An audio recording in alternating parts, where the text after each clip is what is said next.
Hi everyone, happy Homebrew Wednesday. I've got no homebrew to drink, so we're going to be doing a bit of commercial beer, very special commercial beer. Murgy Straits from Andy at Four Priests. So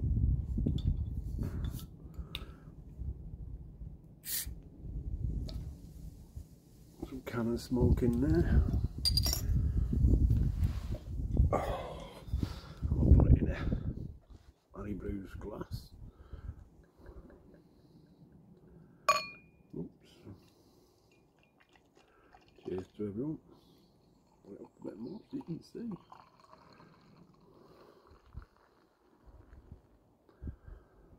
Nice decent lid on that. You can see through it.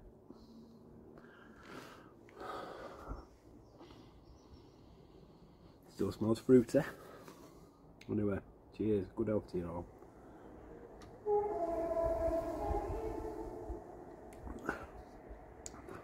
Really nice, really fruity.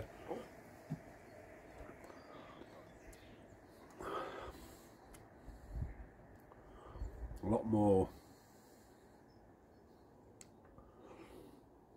grapefruity pith in it.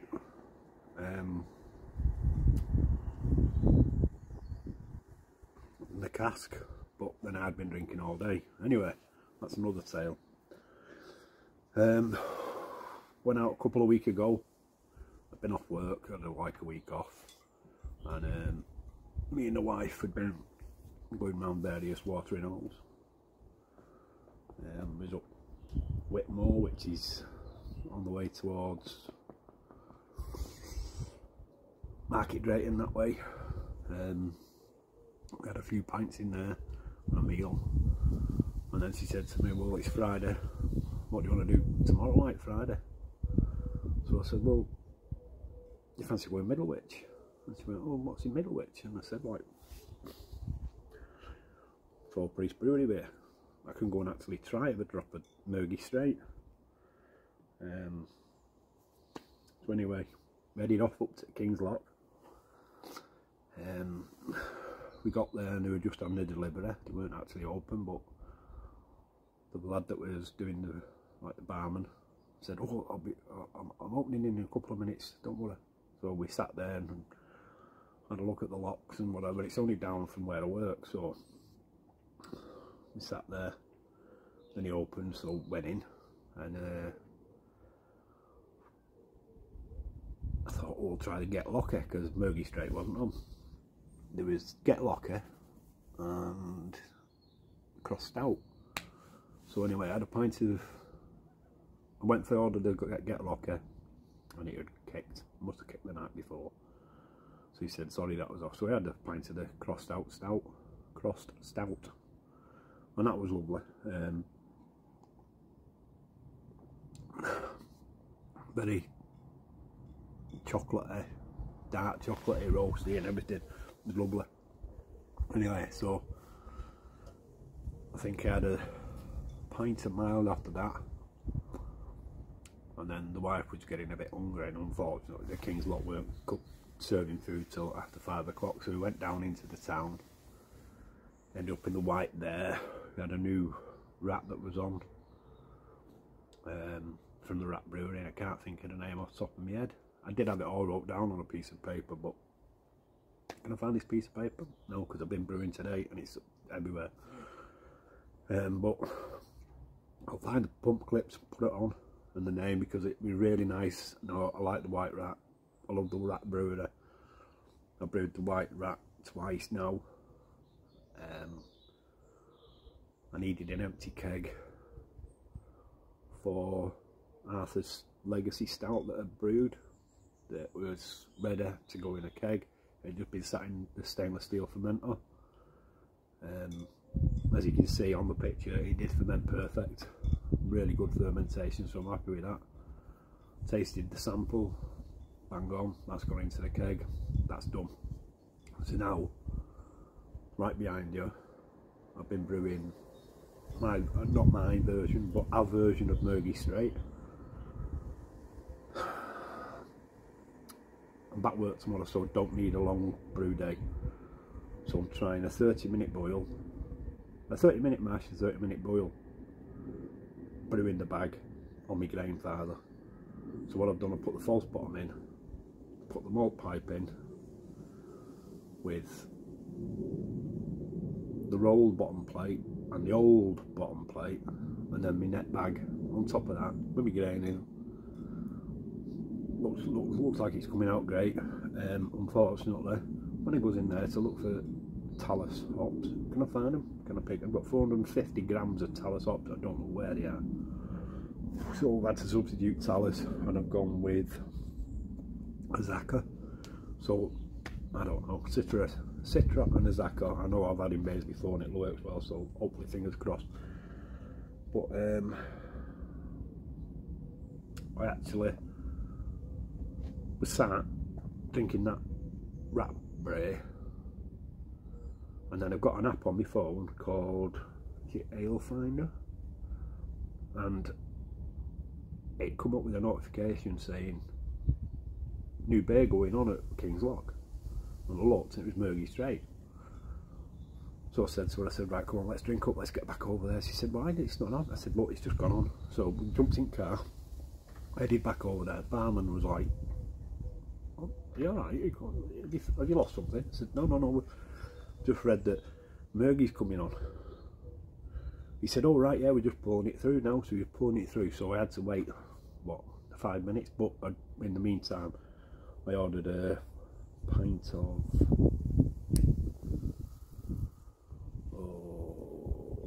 it's casting my mind back because it was a bit ago.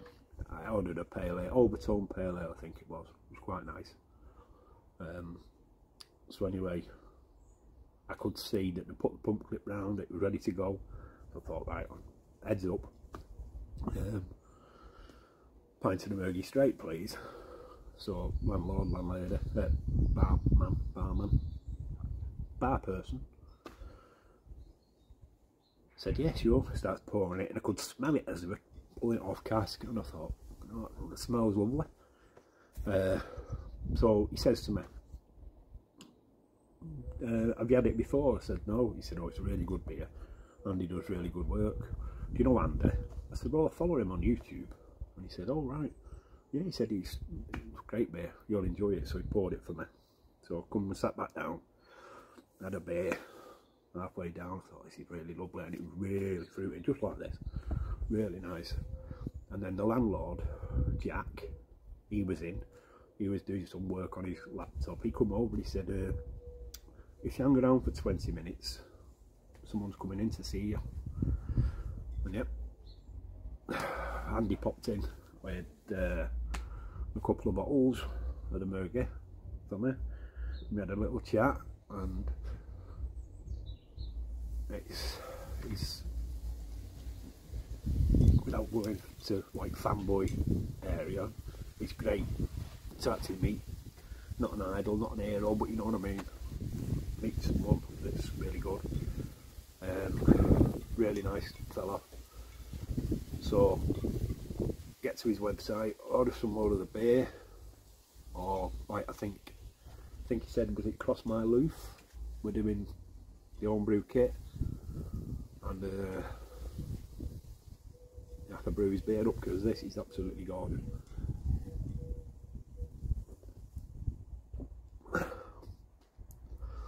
So I think going forward, I know this is this, but with different hops in, so it's going to taste completely different. But I think going forward,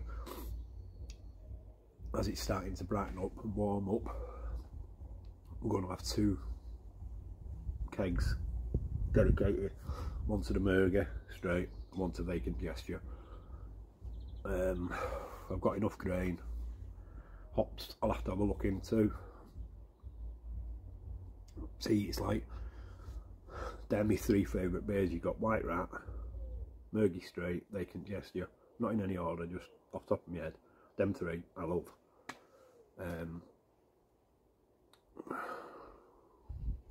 So I'll keep brewing them and see how they go. Last week I brewed up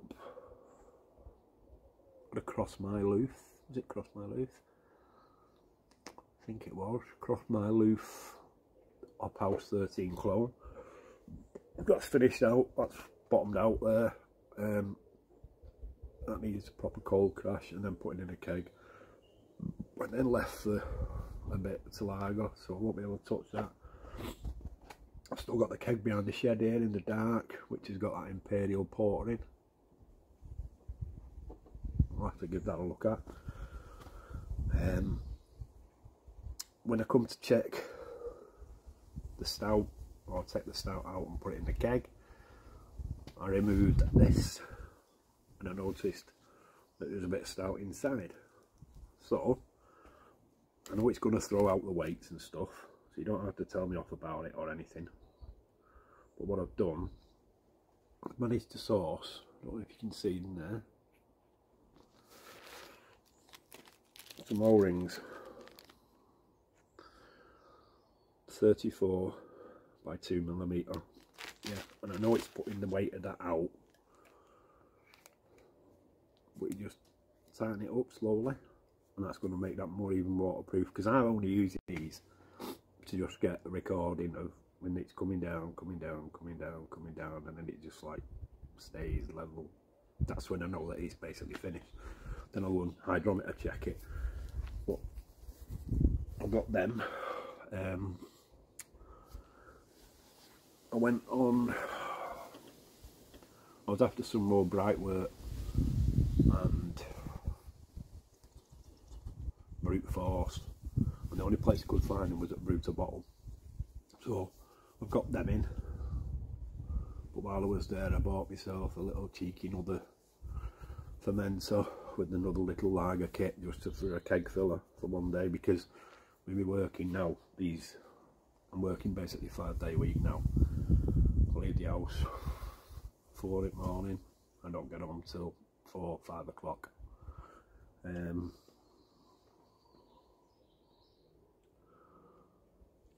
It's affecting me brewing, game playing, watching sport. I have to go bed 8, half 8, 9 o'clock.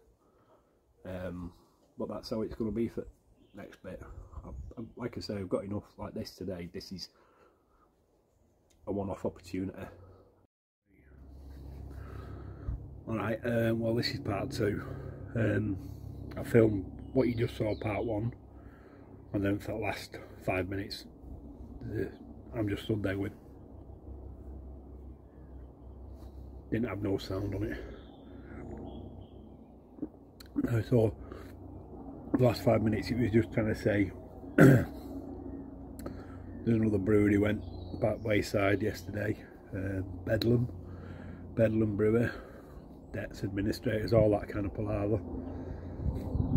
And what I was trying to say was, I went and met Andy, nice fella. I've got a mate, Chris, yeah, at Harry Brew, but I met John, who started his brewery. You got to start using your local more. If we don't lose them, if we don't use them, we'll lose them. Just get out, go and have a couple of pints at your local. I know we can brew good stuff, but they're doing it for a living, for a livelihood. Their families are not dependent on it, but they are to a certain extent. Just go and buy stuff from Thornpriest Brewery, go and buy stuff from Harrison's Brewery, go and buy stuff from John's Brewery when it comes online. Buy from your local, even if it's just a case every now and then, or nip into the local watering or their tap. Should be fine. So the brew that I did yesterday, I think it's finished at 10:38, so it weren't a really good beer. I'll put the yeast on it, see what happens, but it'll be a bloody low one, won't it? So I'll leave it there, I'll get off and back to work again. So see you all next time. Ta-da.